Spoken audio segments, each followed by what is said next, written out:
Um, just got through meeting with the kids. Today's fall break, so adjusted our schedule a little bit to practice a little earlier today, meet a little earlier instead of going on Monday night. But concerning the game, obviously happy with the results.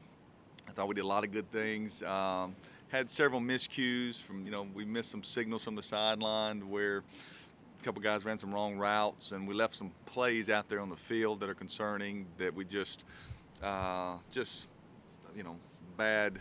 Just got to focus a little bit better. We left some things out there on the field, especially the second half where we settled for the two field goals and one field goal we missed and stuff. But anyway, those things happen, but they will cost us as we continue to go forward and play better teams. And that starts this week. Jared had some solid throws. He'll be the first one to tell you he missed a couple things out there that he normally makes, and I think he had a couple drops. A decent day, but there's probably about three that I know he wished he had back. It was good to get all the running backs some work. I think all four running backs had multiple carries and 30+ yards, so that was good to see. We played three tight ends, and I thought they did some good things as well. Made it through the game again one more time with basically three wide receivers playing the whole game. So they were productive as well. Defensively, did what we had to do. We've done 3 games in a row holding teams under 17 points. So production is solid. But different animal this week, different set of players, different set of skill guys, and so we need a great week of practice because this to me, this Murray team brings us a bigger set of challenge than we've had in the last 3 weeks because they're going to score, they're potent offensively, and they're much improved defensively, personnel wise and scheme wise than they've been. So it's a big challenge. Jason, just starting off, you mentioned the defense last 3 weeks. Where have you seen the most growth out of that group? Well, just first and foremost for us, it starts with us, not giving up too many big plays. Because if you play 30 plays in one half and play 25 good plays but 5 bad plays, I mean that can result in 3 touchdowns, and now you're down 21 points. So we've been able to reduce that. The young linebackers, all the experience that they're getting now. Although we didn't play great at linebacker, I think our young guys missed some pullers and didn't get over top on some things. But that's first and foremost is the limiting the big plays and making them line back up and snap it again. I mean, that's just kind of the key to defense. We didn't have too many tackles for loss this week. I think we only had, maybe 2 sacks, one sack or something. And I don't think we had a turnover on defense, although we did block the field goal and we did block a punt, which in turn, really allowed us to stretch that lead out. So, I mean, the secondary, you think, was a big part of that as well? Yeah, I mean, they're just not giving up as many big ones as we've been doing at times last year or this year. It's always going to result for that for us. If you look at us on tape and say we're playing good defense, we're limiting those big plays.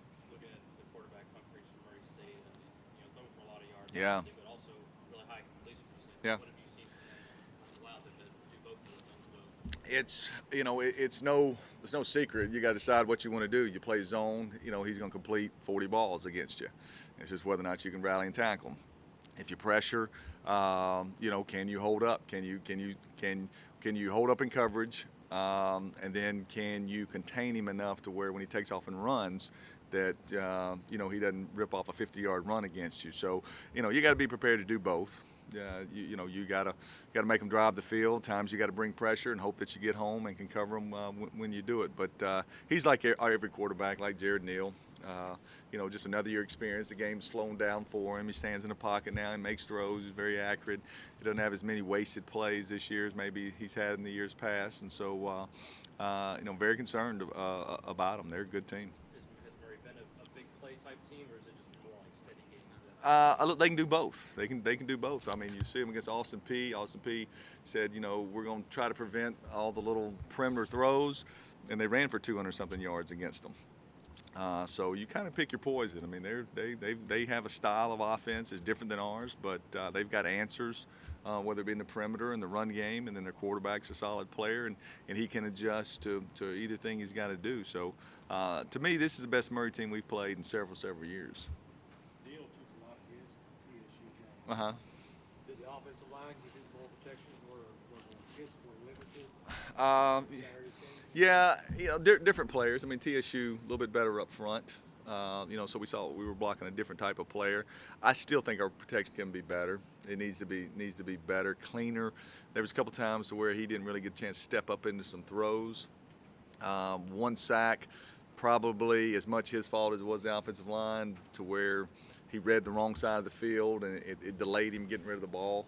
But we still had some guys, kind of put some pressure, come clean a little bit in the pocket. So, it's still, I guess they've given up 2 now, and in 6 games, which is outstanding for this group up to this point. But the defensive lines only get better the rest of our schedule. Murray State, what do you anticipate to see from their defensive side? First of all, they're better.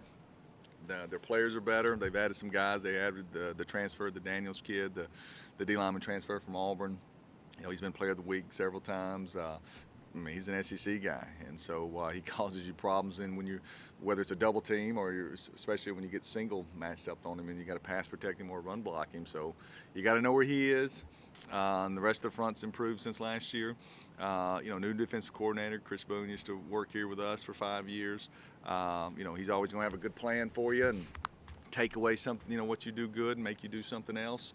And, you'll see a lot of multiple fronts, 4 down. You'll see an odd front. You'll see a bear front. So you got to be prepared for a lot of different things. So, it's a much improved defense, it really is. Murray scored a lot of points off turnovers this season. Mm-hmm. How do you limit y'all's turnovers to keep them from taking advantage? Right. You never go into a game, obviously. You can't go into a game scared, okay? But you got to get yourself a good plan to where you don't want number 97 to be singled up consistently, right? That'll cause you some pass protection problems. I don't know if I'm far enough along in the game plan really to schematically to have them. Not that I'd share it with you, but in my mind tell you this is we've got a great plan, but you're gonna have to score. That's what causes you problems, okay? Because they're potent on offense, so you're gonna have to push the ball down the field. You're gonna have to take some shots. You're gonna have to not just gonna go 2 and 3 yards in a cloud of dust and be able to score enough points. I mean, and you look at the history of the years that we've beaten them. We've scored, and because they're gonna score. So it's a great challenge for us. They're 1 and 2 in the conference, but if the Tech game, I'm sure they wish they had back, because that's one that just got away from them. I think they had multiple turnovers that day, and but statistically they didn't give up a whole lot that day, and they played well enough to win that game, and they lost it by 2 there. So they could be sitting there at 2 and 1 with a lot of stuff in front of them. So I know this game's big for both teams. How important offense is going to be against a team like this. Mm-hmm. You don't have that Ray like 1,000-yard type back this year. It's more as a group thing. You don't have all your receivers. What have you guys done the last few weeks to get an offense going, given those things? Kind of smoke and mirrors, to be quite honest with you. No, I give the kids credit for that, and assistant coaches. We're maximizing the abilities that we do have. And we're limiting mistakes. We're still not perfect by any means, but we're maximizing. We're taking what the defense is giving us. We're not just saying, "Oh, this is what we do. Stop it." No, we're finding different ways each week to manufacture some yards and some touchdowns, and get a good plan. And for the most part, the kids have been able to execute that. But no, it is a. Now you say that if you look at our stats, you say, hey, Rod Wright and Caden Weathers are playing, lights out. No, they're playing well, and they are, and they're taking advantage of, of the opportunity. But they were still not all conference wide receivers coming into this year.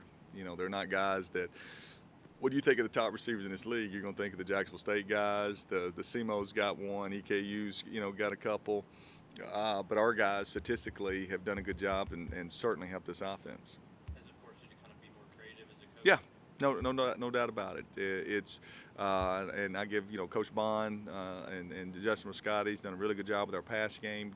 Giving Jared some some throws each week. But is it difficult? It's difficult from the standpoint to where some weeks it's difficult reinventing yourself each week.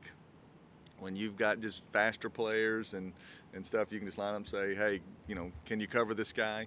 Due to some injuries and due to some different things, we haven't been able to do that. But, once again, we go back and say, the best thing about this team is this team. And then people know their role and they're doing their job, and it's got us to this point. I know it's probably harder to do that sometimes in a way, but do you enjoy kind of tinkering with things? It's exhausting.